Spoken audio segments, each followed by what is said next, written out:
नमस्कार दोस्तों, जी के पप्सा यूट्यूब चैनल में आपका हार्दिक स्वागत है। दोस्तों, आरएएस इंटरव्यू हाइपोथेटिकल सिचुएशन वाली सीरीज में आज एक और क्वेश्चन लेके हम प्रस्तुत हुए हैं।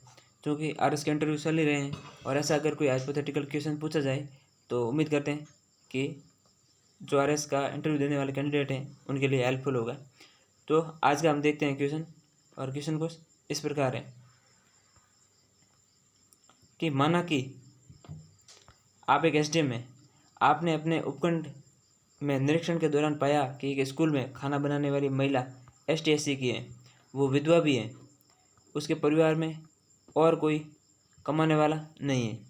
उसके एसटी/एससी के होने के कारण वहाँ जनरल और ओबीसी के बच्चों को उनके माँ बाप स्कूल नहीं भेज रहे हैं और खाना भी खाने के लिए मना कर रहे हैं। ऐसी आप क्या करेंगे? क्योंकि सरकार का टारगेट स्कूल में नामांकन बढ़ाने का भी होता है। बच्चे भी स्कूल आए, बच्चों की पढ़ाई प्रभावित हैं और बच्चों के माँ बाप को भी किस प्रकार से आप एक तरीके से जो भेदभाव कर रहे हैं एक तरीके से उनको रोका जा सकता है। तो ऐसी कंडीशन में अगर ऐसा क्वेश्चन इंटरव्यू द्वारा पूछा जाए इंटरव्यू में, तो एक कैंडिडेट क्या जवाब दे सकता है? तो ये हमारा पॉइंट ऑफ व्यू है, हो सकता है आपका अलग हो। तो हमने कुछ इस प्रकार सोचा है कि ये जो आंसर आप दे सकते हैं। सबसे पहले समझाइश, उनको एक तरीके से समझाया जा सकता है। और समझाइश के दौरान आप ये कि विरोध करने वाले सभी जो जनरल मतलब ओबीसी और जनरल के जो अभिभावक हैं उन सबको बुलाया जाए और उनको कहा जाए ऐसा कुछ भी नहीं है, भेदभाव वाली आप बात मत करिए।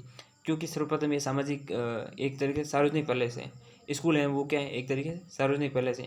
आप पब्लिक पैलेस पे मतलब सार्वजनिक पैलेस पे इस प्रकार हैं जो भेदभाव नहीं कर सकते, क्योंकि भारत का संविधान है जो समानता के अधिकार की बात करता है।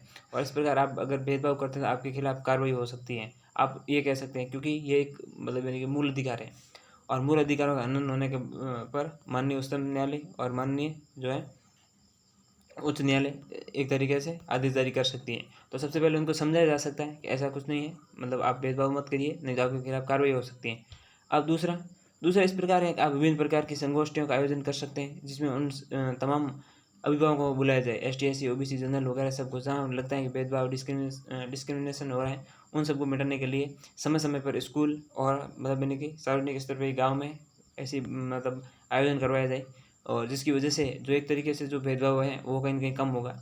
और ज़्यादा से ज़्यादा जो है नामांकन बढ़ाने में या शिक्षा पे बल दिया जाए तो हो सकता है। और जो जनरल और ओबीसी के जो कैंडिडेट हैं या बच्चे हैं, खासकर जो कोमल मन अभी कहते हैं ना छोटे बच्चे, उनके मन में जो ऐसा भेदभाव या जो डिस्क्रिमिनेशन की धारणा या भावनाएँ ना घुसे, इसलिए उनको जो अच्छी तरीके से शिक्षा दी जाए, शिक्षित किया जाए, तो उनके बाल या कोमल मन में ऐसी भ्रांतियाँ न घुसने दी जाए और उनको जो सही राह दी जाए। तो ऐसे कुछ मार्ग हो सकते हैं जिसके माध्यम से आप हटाया जा सकता है, जो एक तरीके से ये ऐसी जो समस्या है उसका समाधान निकाला जा सकता है। इसमें एक और पक्ष है, जैसे आपने अभी देखा था कि वो एसटीएससी की महिला विधवा है और साथ ही उसके और कोई कमाने वाला नहीं है। अगर उसको वहाँ से अब वो हटाना पड़ेगा, मान लीजिए ये बच्चे भेज नहीं रहे हैं, तो उनके लिए क्या कर सकते हैं आप?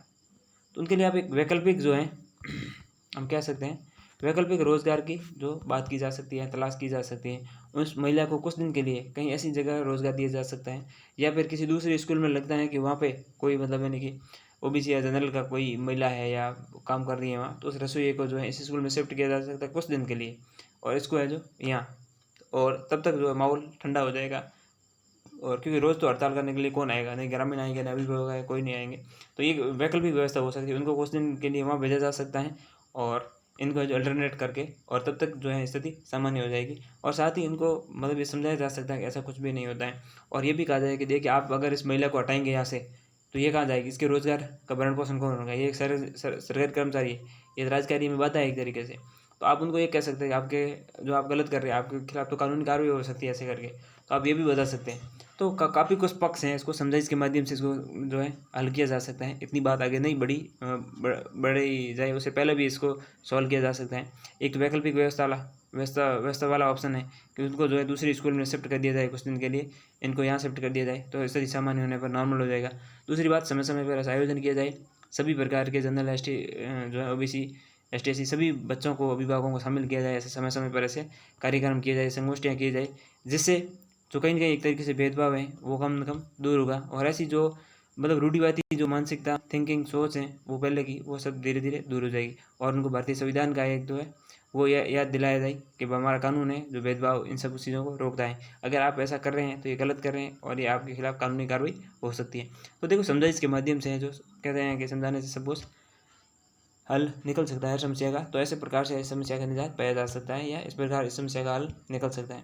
अब आप भी बता सकते हैं, आपके पॉइंट ऑफ व्यू हैं जो, तो कमेंट बॉक्स में ज़रूर बताइएगा। हमें भी इस क्वेश्चन के और पक्ष हैं वो जानने को मिलेंगे, और हमने कोशिश की है ऐसा अगर क्वेश्चन या सिचुएशन रखी जाए तो आपके पास 2-4 स्टेप या कह सकते हैं 2-3 पॉइंट हो सकते हैं।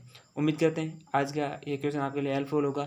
अगर आज के इस क्वेश्चन में से कुछ आपको सीखने को मिला ही होगा, और अगर हमारा वीडियो पसंद आया हो तो इसको लाइक करिए, शेयर कीजिए, कमेंट कीजिए और चैनल को सब्सक्राइब कीजिए। धन्यवाद।